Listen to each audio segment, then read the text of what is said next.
In our first lesson, Reincarnation, a part of God's plan for man, we were establishing the fact that this is a part of a master plan for man's unfolding.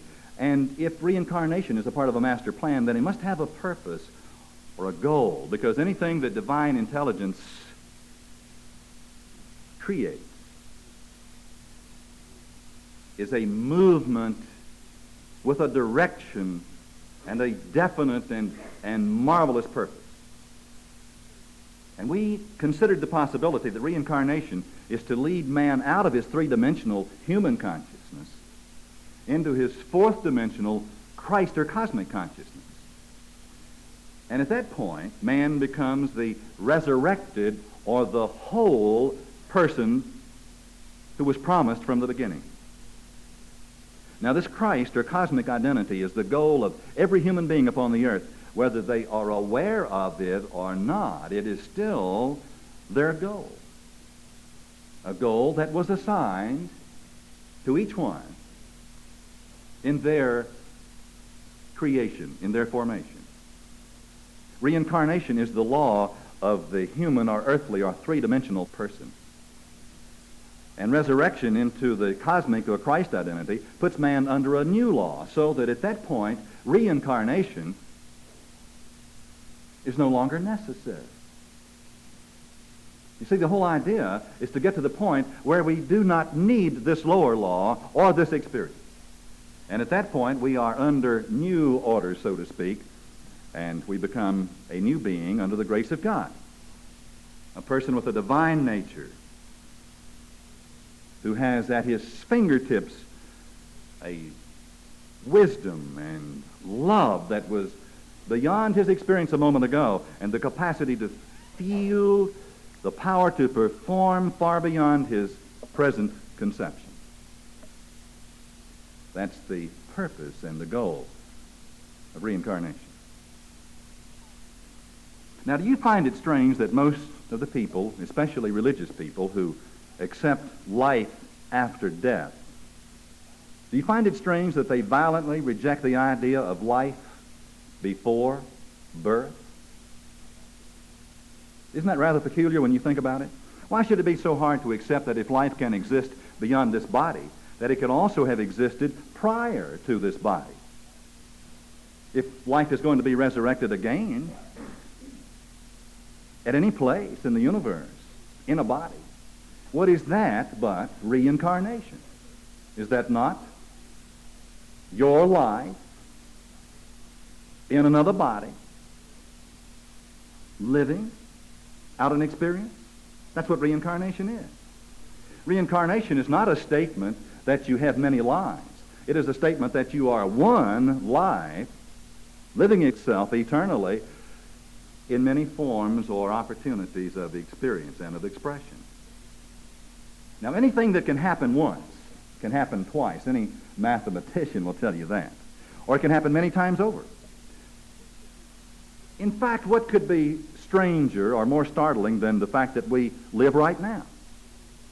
Have you never ever looked at yourself in a mirror and had a moment of shock when you saw yourself standing there looking at yourself in the mirror and you thought, my gosh, what am I doing here? Is this really me? Of course you have. Now, if we live at all, we live forever. There's only one kind of life, and that is eternal life. Now, of course, we wish to remember for the purposes of this series of study that we are equating the word life with the word soul or spirit. You see, the body is not the life or the source of life as we have believed it to be. Your body is only the vehicle of expression of the soul or the spirit of the life of you. And death is not the opposite of life, nor is death the absence of life, except in the sense that the spirit has withdrawn itself from the body, and we look at the body and say that the body is dead. Well, the body never ever lived of itself.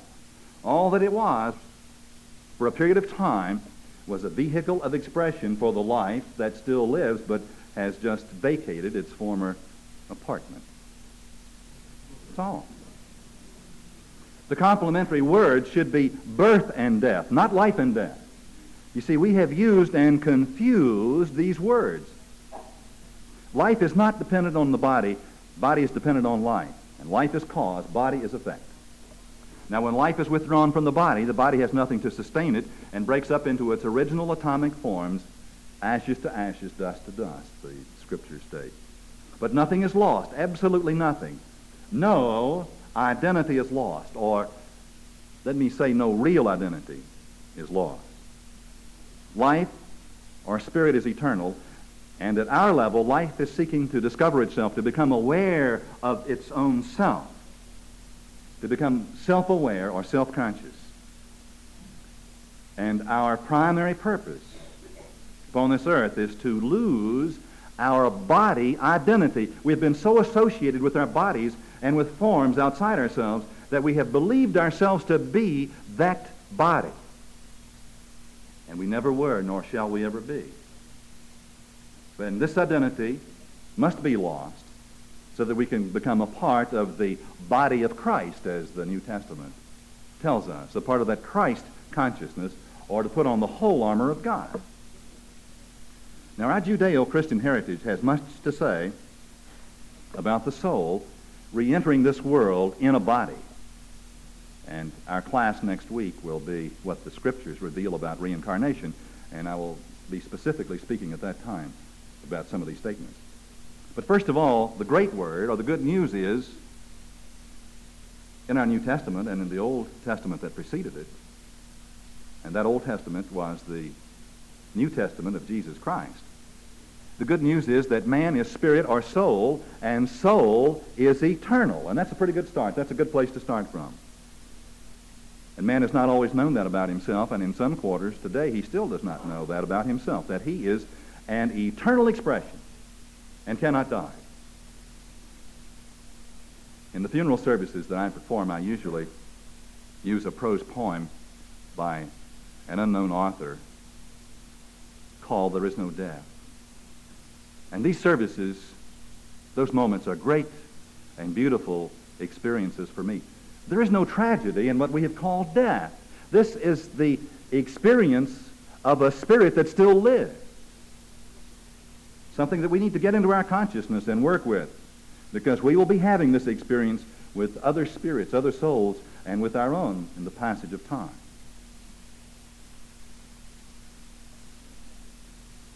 I am standing upon the seashore.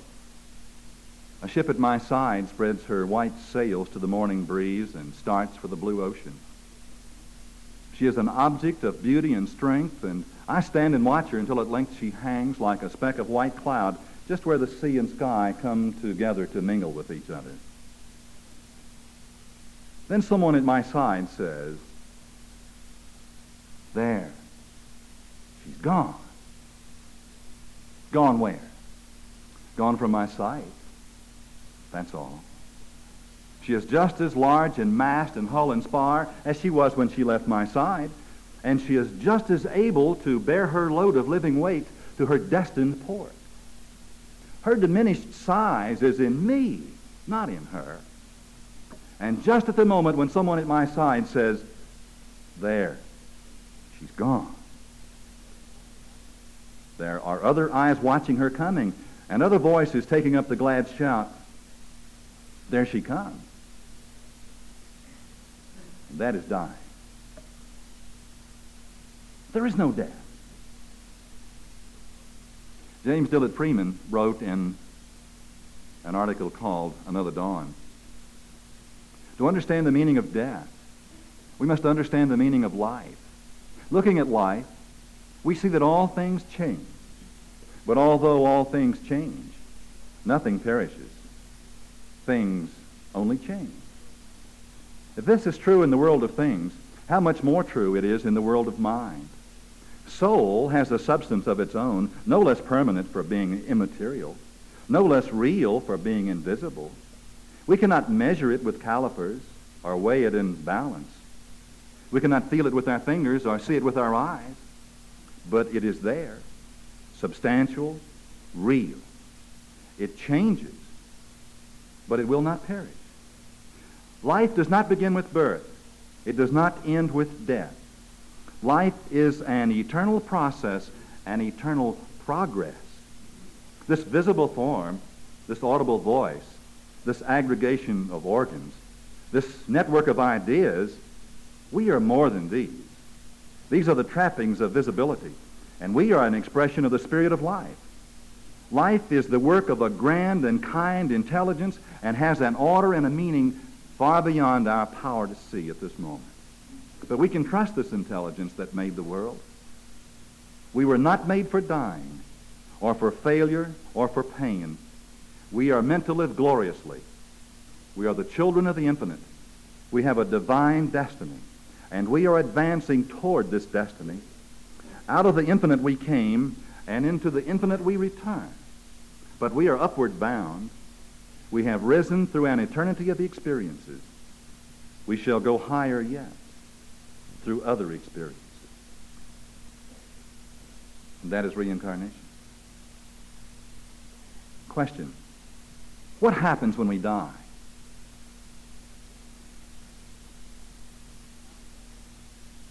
Throughout all of the ages, there have been those men and women who stood tall and reached into that fourth dimension of understanding, who have known and who have told us in symbolic and actual words what happens when we die. And we have not heard it, but we can hear it now. We've been instructed concerning this laying aside of the earthly body. And the instruction reads in 1 Thessalonians, the 4th chapter, the 13th verse. We would not have you ignorant, brethren, concerning them that fall asleep, that ye sorrow not, even as the rest, who have no hope. It's a strange thing to me that in our Christian world that professes to believe in Christianity, that if you go to a funeral, there's much sorrowing, as though no one really believes that this person did not die. It's the most amazing thing. But there it is for the eye to behold and the ear to hear. There it is. And here we're told, we would not have you ignorant, brethren, concerning them that fall asleep, that you do not sorrow as they do, who have no hope. In 1 Corinthians, the 15th chapter, the 44th and 49th verses, if there is a natural body, there is also a spiritual body. It is sown a natural body. It is raised a spiritual body. The first man is of the earth, earthy. The second man is of heaven. Does this sound like two people? This one and that one? No, this first man or this first person and the second one are both you. This first one that comes into this world is of the earth, earthy, your physical body. It is the natural you. But the second one is of the heaven. It is of the fourth dimension, of this Christ or cosmic self. And if we have borne the image of the earthly, we shall also bear the image of the heavenly. The first one is born of our parents. The second one is born of our own consciousness, of our own awareness. And reincarnation is this process that gives us in time the consciousness to become aware and to ultimately participate in our rebirth. Except that ye are born again, ye shall not see the kingdom of God. And this rebirth is your own active participation with your own unfolding. Nature unaided fails. The universe cannot take us farther than it has brought us, except that we cooperate consciously and deliberately and intelligently and lovingly. Let not your heart be troubled. John, the 14th chapter, the first verse. Believe in God. Believe what I say to you, the master teacher said. In my Father's house are many mansions. Now, did you interpret this to mean that out there in the sky there are lots of large houses? In my Father's house are many mansions? No. In this marvelous mental and spiritual universe, there are many states of consciousness. Where we are, we are. And beyond where we are is the next dimension. And beyond that, it is an eternal unfolding. If it were not so, I would have told you. Peace I leave with you. My peace I give unto you in these matters. Not as the world giveth, give I unto you. Now, how does the world give?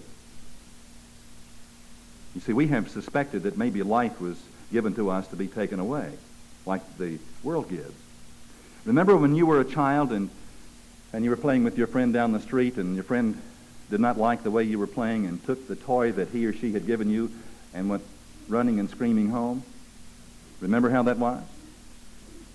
Remember the time maybe when you were engaged to this beautiful man, and one day he decided that he did not like you so very much, and he actually took that ring right off your finger.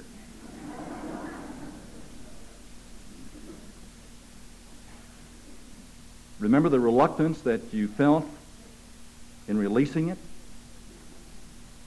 That's the way the world gives. If you do not comply or shape up, it wants its little gifts and toys back.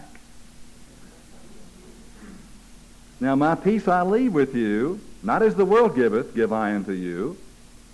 No, no, no. You have been given this life, and in this life you will find there all that the Father has.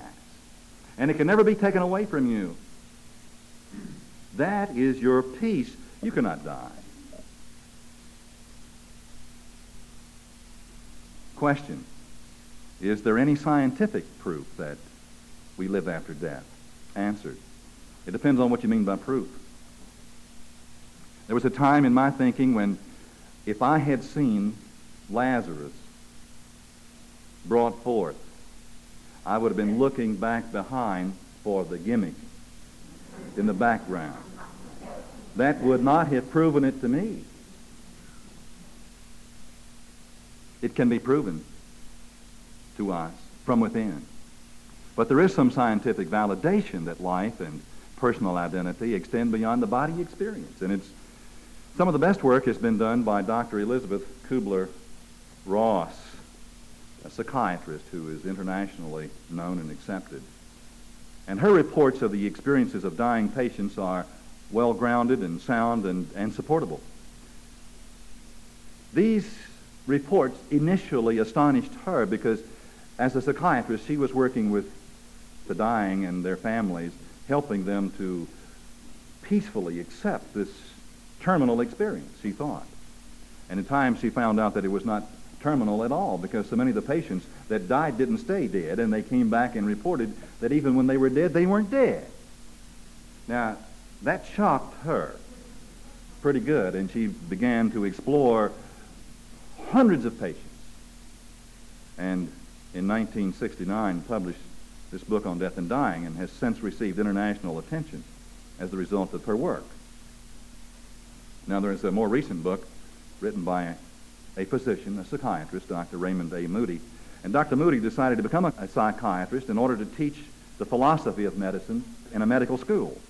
And as a part of his education, he studied the phenomena of survival of bodily death. And he was shocked and astonished in the very same way that Dr. Kubler-Ross was. And he was also unaware that similar research was being conducted elsewhere at the same time. And he and Dr. Kubler-Ross did not meet until February 1976. And at that time, Dr. Moody discovered that their research not only paralleled the processes, the systems that they were using were virtually identical, but their findings paralleled. Their reports were virtually the same. On the back cover of Life After Life, I would like to read to you what death is like. Would you like to know what the experience of dying is like? Would you like to hear it? I'll read you the report of a typical dying experience. A man is dying, and as he reaches the point of greatest physical distress, he hears himself pronounced dead by his doctor. He begins to hear an uncomfortable noise, a loud ringing or buzzing, and at the same time feels himself moving very rapidly through a long, dark tunnel.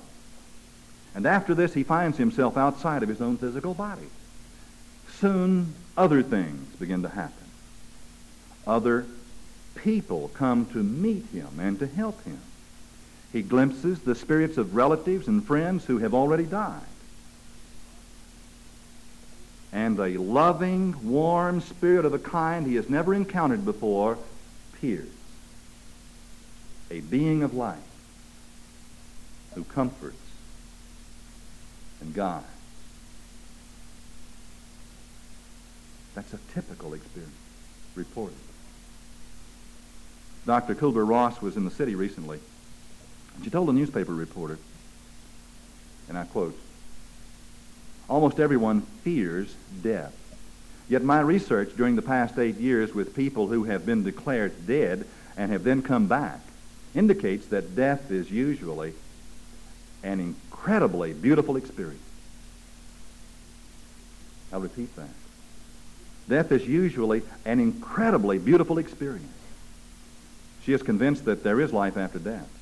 In hundreds of cases, people have described to her a serene, floating sensation as they left their physical bodies and an enhanced sensory input as they observed their own death scene.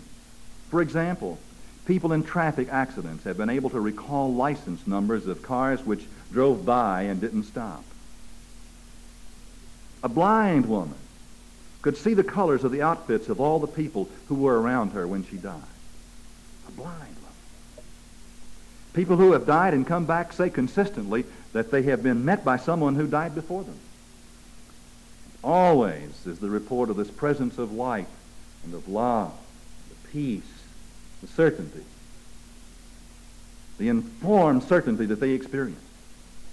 Dr. Ross said that children who always want their mothers and fathers nearby when they die also say that they were met by someone who died before them. In one case, a girl was met by an older brother who died at birth and whom she had never met in real life. And almost without exception, there is a reluctance to return to the physical body that only a short time before the person feared leaving. Their experience out of the body is so beautiful and so free that they do not wish to return. And one of the most amazing experiences in the annals of Dr. Kubler-Ross, and I will show you the headline, "A Visitor from Beyond the Grave." And Dr. Kubler-Ross reluctantly discussed this on 2 occasions because she didn't wish people to think that she was goofy. And it happened at her office at the University of Chicago, where she was an associate professor of psychiatry. At the time, she was seriously considering giving up her research on death and dying. And suddenly one day a woman appeared in the office and introduced herself as a patient who had died 10 months before. The visitor looked identical to the former patient, but Kubler-Ross says she refused to believe it, and she questioned this person extensively and received answers that apparently only that person would have known about conversations that they had had. And this patient said that she knew that I was considering giving up my work with dying patients, and she came to tell me not to give it up, that it was not the time. I reached out to touch her. I was reality testing. I was a scientist, a psychiatrist, and I didn't believe in such things, although it was happening to me right now. I told her a white lie and said that I wanted her to write a little note that I could give to her minister. The minister and I had helped this woman a lot.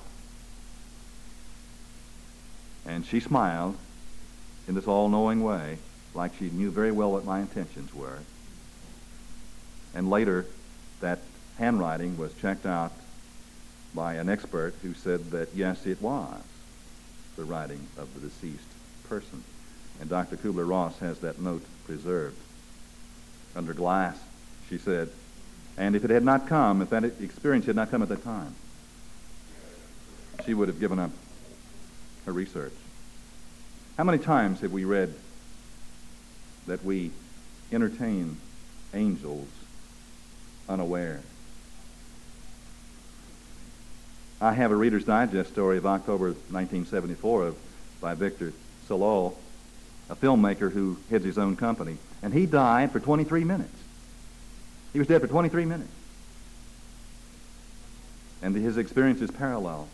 Not long ago, I did the funeral service for a dear, dear friend of mine who was a member of Alcoholics Anonymous, living the spiritual life for many years. And about 12 years prior to her death, she had died and had been medically dead for about 3 hours before she came back into her body.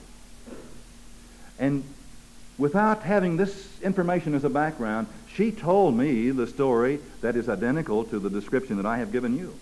She saw what was happening and reluctantly came back through that long tunnel and into the body because she was informed by this presence of light that there was much work that she needed to do in her life while still upon the earth.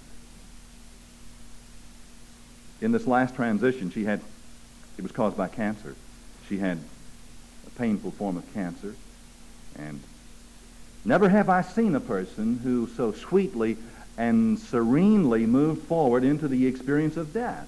There was no suffering, although the pain was there.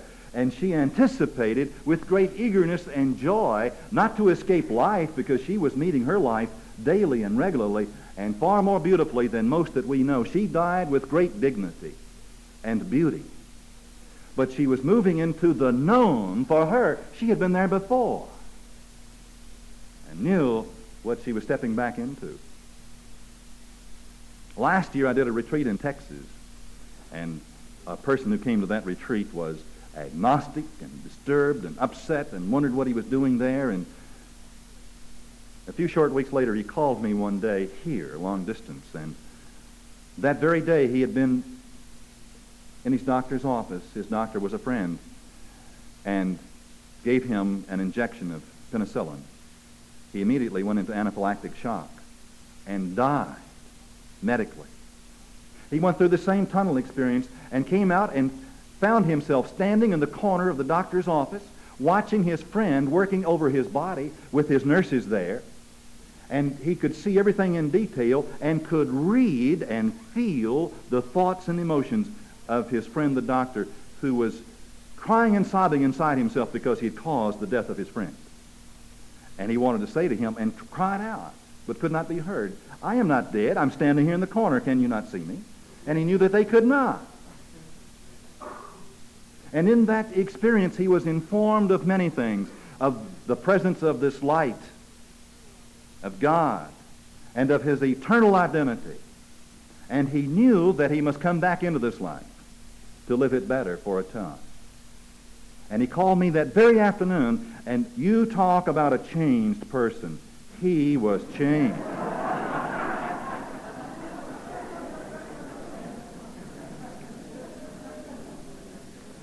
And I have a long, long letter from him that followed.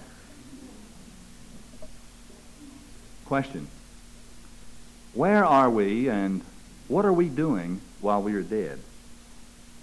Of course, we can't die.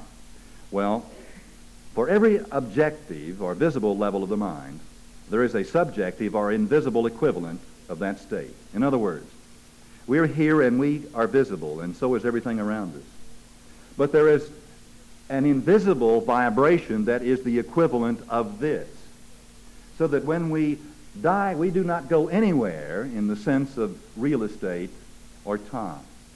We move into that vibration. But we do not move up. Dying does not take us higher up. There's no merit in dying. You do not advance any more than you advance if you go into another room. Step into that room, if you will, and you become visible to the rest of us, but you remain exactly as you were the moment before you stepped into that room. Intact. Question: are we making progress while we are out of the body? If we've been making progress while we are in the body, we will continue making progress while we're out of the body. The dominant patterns in this life tend to remain. For example, I know that your spiritual progress is the most important thing in your life because you came here tonight rather than watching on television Dorothy Hamill, John Denver, and Barry Manilow. Right? So obviously, you're turned on to your spiritual growth. Now, when you step out of the body, that tendency to grow and to improve yourself will remain. But suppose there is someone who is only drifting through life, suffering and enjoying it. So they die. Now, boy, you talking about having a good time in that state with their suffering, they will do it. Because it is a subjective state, an enhanced state of consciousness, and the dominant traits of mind and of character, and especially of feeling, will be enhanced. Now, if you think you're suffering pretty good here, I would strongly urge us all to give it up, because it only becomes more so there.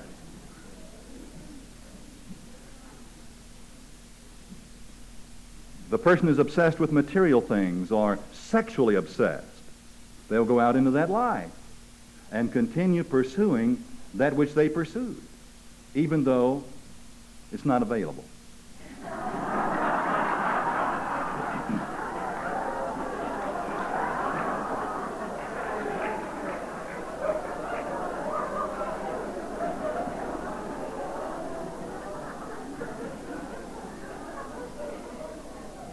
You understand more about death than I thought you did.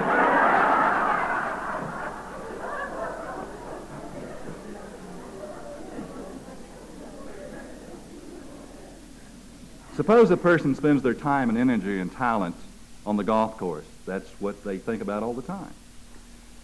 Well, they'll look for the nearest place to tee up. Our dominant tendencies remain. So it's very important that we establish in our minds a consciousness of spiritual growth. Question: does any personality or identity survive death? Answer: personality and identity are not really the same thing. Personality is the acquired identity of the human consciousness that cannot enter the kingdom of the heavens or the fourth dimension.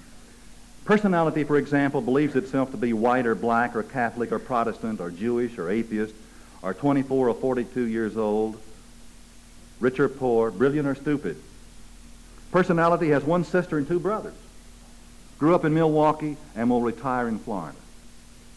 Personality lives in time and space and is of this sense or three-dimensional consciousness, and we must die to this mortal or limited identity. The very thing that we cling to, we must die to. We have to die, because we've not learned to die. Did you follow that? We must die or go through the experience of death because we have not learned to die daily, as Paul said. You see, man believes that his identity is what he is here, and so he clings to that identity and has tried to create a heaven that he can take it to, and he can't, because nobody wants it. Don't try to take that anywhere, because it has no marketplace in the universe. We cannot get into the kingdom of the heavens with this limited human identity. And this is what Paul meant when he said that we must separate or die to our present self. He said, I die daily, meaning the personality, so that I might live. In the 8th chapter of Mark, the 35th verse, if you insist on saving your life, to think of life as personality or identity, if you insist on saving your personality or your identity, you will lose it. Only those who throw away their lives, their personality or identity, for my sake and for the sake of the good news, will ever know what it means to really live. The 9th chapter of Luke. Whoever loses his life or personality for my sake will save it. But whoever insists on keeping his life, whoever tries to cling to his present identity, will lose it. And what profit is there in gaining the whole world when it means forfeiting one's self? Question: how long do we stay out? Until we forget who we thought we were. What happens if we come back too soon? And I read to you from Reincarnation, an East-West anthology by Head and Cranston, under sections on religion, and in this instance, Judaism. A quotation from Sholem Osh. Not the power to remember, but its very opposite, the power to forget, is a necessary condition of our existence. If the lore of the transmigration or reincarnation of souls is a true one, then these, between their exchange of bodies, must pass through the sea of forgetfulness. According to the Jewish view, we make the transition under the overlordship of the angel of forgetfulness.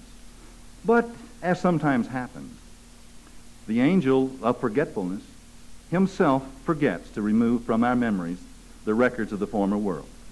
And then our senses are haunted by fragmentary recollections of another life. They drift like torn clouds above the hills and valleys of the mind and weave themselves into the incidents of our current experience. Then the effect is exactly the same as when listening to a concert broadcast through the air, we suddenly hear a strange voice break in, carried from afar on another ether wave and charged with another melody, unquote. This happened to me when I was a child on 2 occasions that were somewhat long-lasting.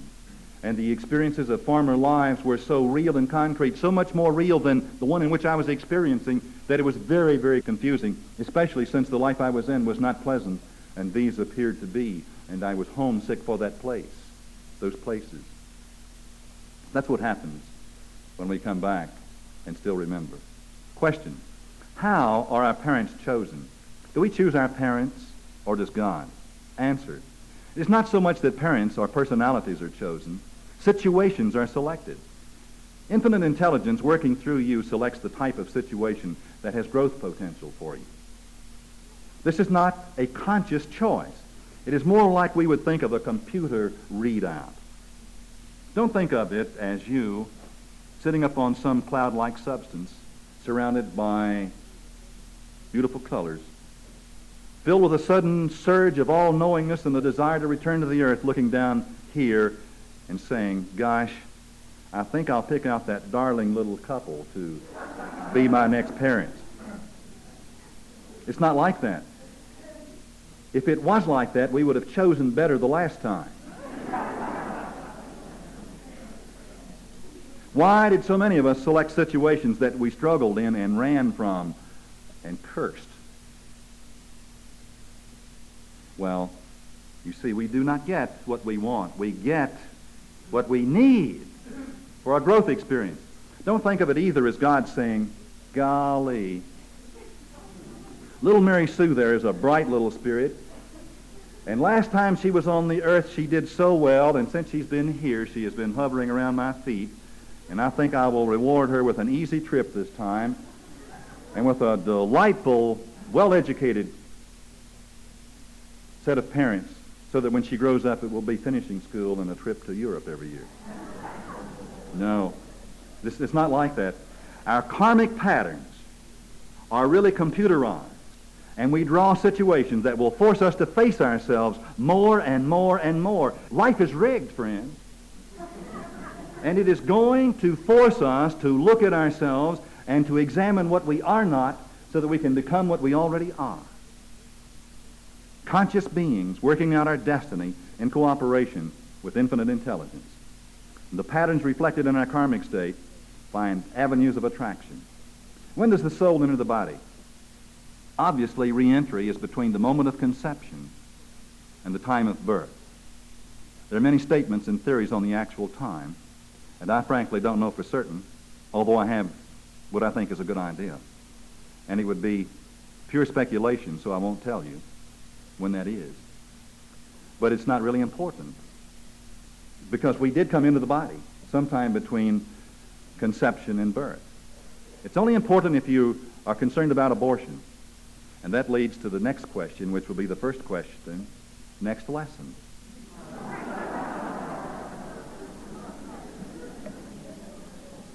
What is the purpose of this cycle of being out of the body?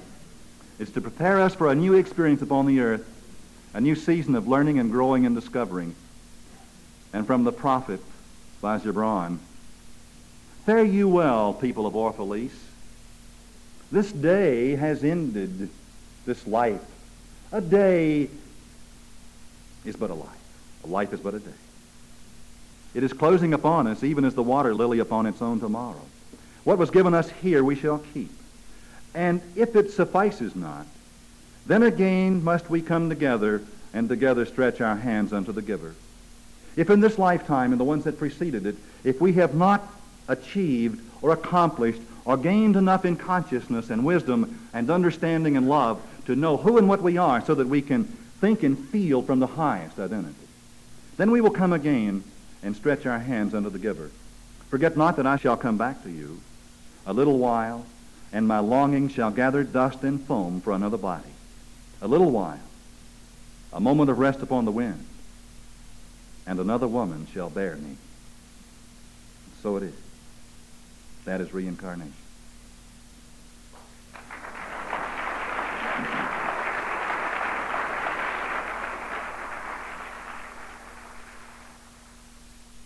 This concludes the lesson on Side B of tape number 1.